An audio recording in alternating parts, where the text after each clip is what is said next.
Selamat pagi Bapak Ibu dan saudara-saudaraku, apa kabar pagi ini?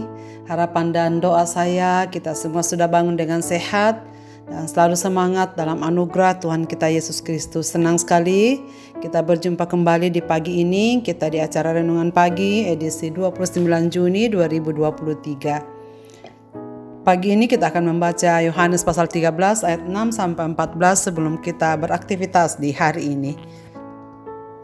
Demikianlah firman Tuhan. Maka sampailah ia kepada Simon Petrus. Kata Petrus kepadanya, "Tuhan, engkau hendak membasuh kakiku?"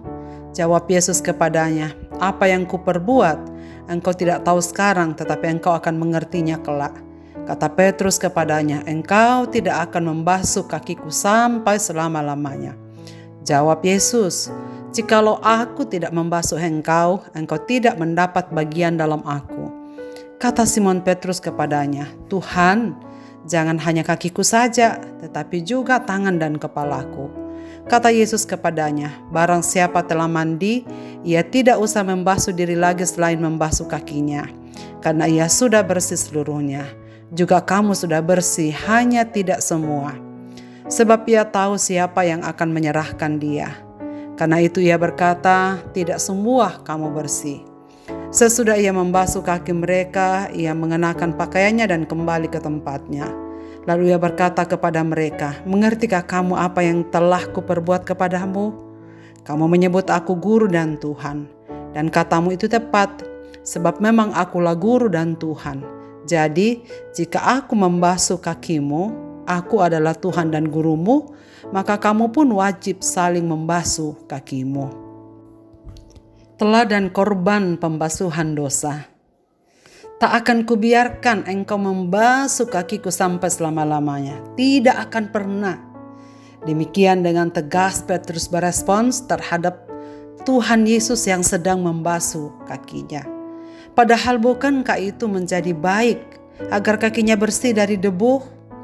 Tapi mengapa Petrus mengatakan seperti itu? Saudara sekalian, pada masa itu tindakan pembasuhan kaki merupakan tindakan penyambutan terhadap tamu yang datang.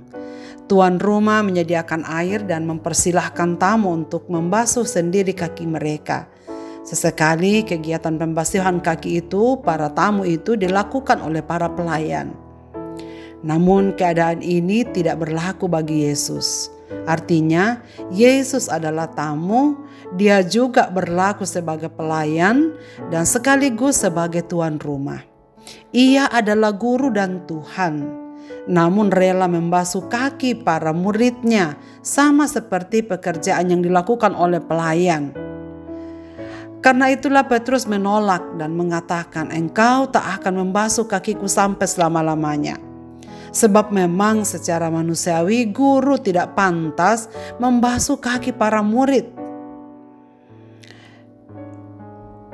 Tetapi Yesus mengatakan, "Kalau aku tidak membasuh kakimu, engkau tak mengambil bagian di dalam aku." Sebab tindakan pembasuhan kaki para murid pada waktu itu dilakukan Yesus dengan memberikan pelajaran yang amat luar biasa, mengandung makna yang agung di balik dari semua tindakan itu. Yang dimaksudkan Yesus adalah jika Yesus tak membasuh dosa Petrus, ia tak akan mengambil bagian dalam karya penyelamatannya. Itulah sebabnya setelah ia mengambil air, membasuh dan mengeringkan kaki para muridnya satu demi satu. Sebab ia sedang berbicara mengenai makna atau simbol dari apa yang ia lakukan. Ia berkata, "Perbuatlah ini kepada saudara-saudaramu."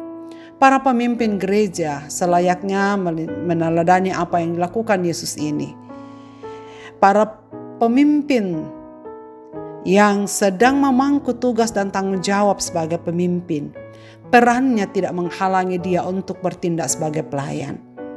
Mengapakah Yesus harus membasuh kaki para muridnya? Bukankah itu melanggar aturan dan tradisi yang sedang berlaku pada masa itu? Karena Yesus telah mempertontonkan suatu sikap yang seharusnya dilakukan oleh para pemimpin gereja dan semua umat-umat Tuhan yang sedang melayani, baik di dalam masyarakat, di dalam gereja maupun dalam rumah tangga kecilnya. Inilah pola dasar pelayanan Kristen. Melayani bukan karena tuntutan jabatan, melainkan karena kerelaan mengutamakan orang lain, memberi yang terbaik kepada orang lain, merendahkan diri sendiri, dan membangun orang yang dilayani dalam kasih dan persekutuan. Saling memulihkan, itulah tujuan pelayanan kita. Dari kerendahan, pengosongan, dan penghambaan diri itu mengalir pemulihan, pemersatuan, dan pembangunan tubuh Kristus. Kristus telah memberikan pengajaran yang memiliki kekuatan atau pengaruh untuk mengubah hidup yang lain. Kristus memberikan teladan yang nyata. Pengajarannya itu mendorong, menuntut, dan merombak pola hidup pelayanan kita. Karena itu saudara-saudaraku, kita wajib memperhamba diri satu sama yang lain.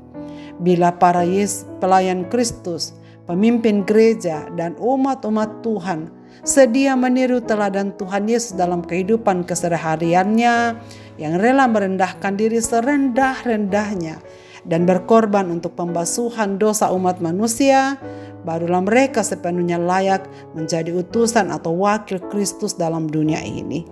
Jika sekiranya kita mengerti prinsip yang ada di dalam tindakan pembasuhan kaki para murid, kita pun juga akan wajib untuk melakukannya.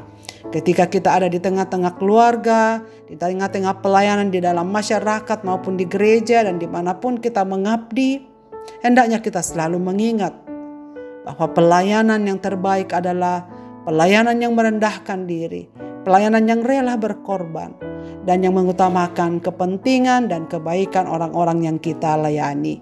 Kiranya hal ini menjadi spirit kerja kita, spirit pelayanan kita, dan tindakan kita sehari-hari. Sebagaimana Yesus sudah lakukan bagi kita. Ia adalah guru dan Tuhan, ia rela melakukannya. Dan karena itu ia memerintahkan kepada setiap umat-umat yang percaya kepadanya. Kamu pun wajib melakukannya kepada saudara-saudara yang lain. Kiranya Roh Kudus, saudara sekalian, mampukan kita untuk melakukan firman ini. Marilah kita berdoa. Bapa di sorga, kami mengucap syukur dan berterima kasih kepadamu.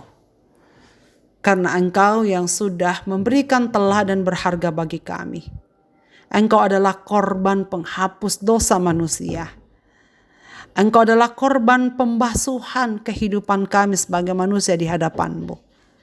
Dan memberikan kami keteladanan dalam pelayanan. Tentang kerendahan hati, tentang kerelaan berkorban, tentang kesiapan untuk mengabdi. Dalam kerendahan hati serendah-rendahnya untuk memuliakan orang-orang yang sedang kami layani. Ya Roh Kudus, bantulah kami supaya firman-Mu ini kami dapat lakukan dalam kehidupan kami sehari-hari. Ketika kami sedang melayani orang-orang di sekitar kami, ingatlah kami bahwa karena kami sedang melayani Tuhan yang telah memimpin kami pada kebenaran. Bapa di sorga, kiranya Engkau memberkati seluruh pendengar renungan pagi ini dimanapun mereka berada. Bapa mengasihi mereka karena mereka adalah harta kesayangan Tuhan. Apapun yang sedang terjadi dalam hidupnya, biarlah Roh-Mu yang akan memberikan kekuatan, keteguhan, dan mengampuni segala dosa-dosa mereka. Dan basuhlah mereka satu persatu, supaya kami semua semakin bersih di hadapan Tuhan. Ya Bapa di sorga, kami mau berdoa untuk orang-orang yang sedang dalam kondisi kelemahan tubuh. Baik yang ada di rumah-rumah sakit maupun yang ada di kediaman mereka masing-masing. Bapa sorgawi, sembuhkanlah mereka. Tolonglah mereka. Jadilah kehendak-Mu atas hidup mereka. Supaya mereka dapat merasakan kehangatan kasih-Mu. Lakukanlah yang terbaik untuk saudara-saudara kami ini. Secara khusus mereka yang tahu mengeluh kepadamu. Kepada mereka yang mengabdi kepadamu. Agar mereka menerima yang terbaik daripada Tuhan saja. Kami doakan segenap pendengar renungan pagi ini dimanapun mereka dalam pergumulan mereka masing-masing. Tuhan yang Maha Tahu hadirlah dalam kehidupan mereka. Lalu pimpinlah kami di hari ini ya Tuhan, sertai kami untuk berjalan. Dalam Kristus Tuhan Juru Selamat kami berseru kepadamu. Amin. Saudara-saudaraku, selamat beraktivitas. Tuhan Yesus memberkati kita sekalian.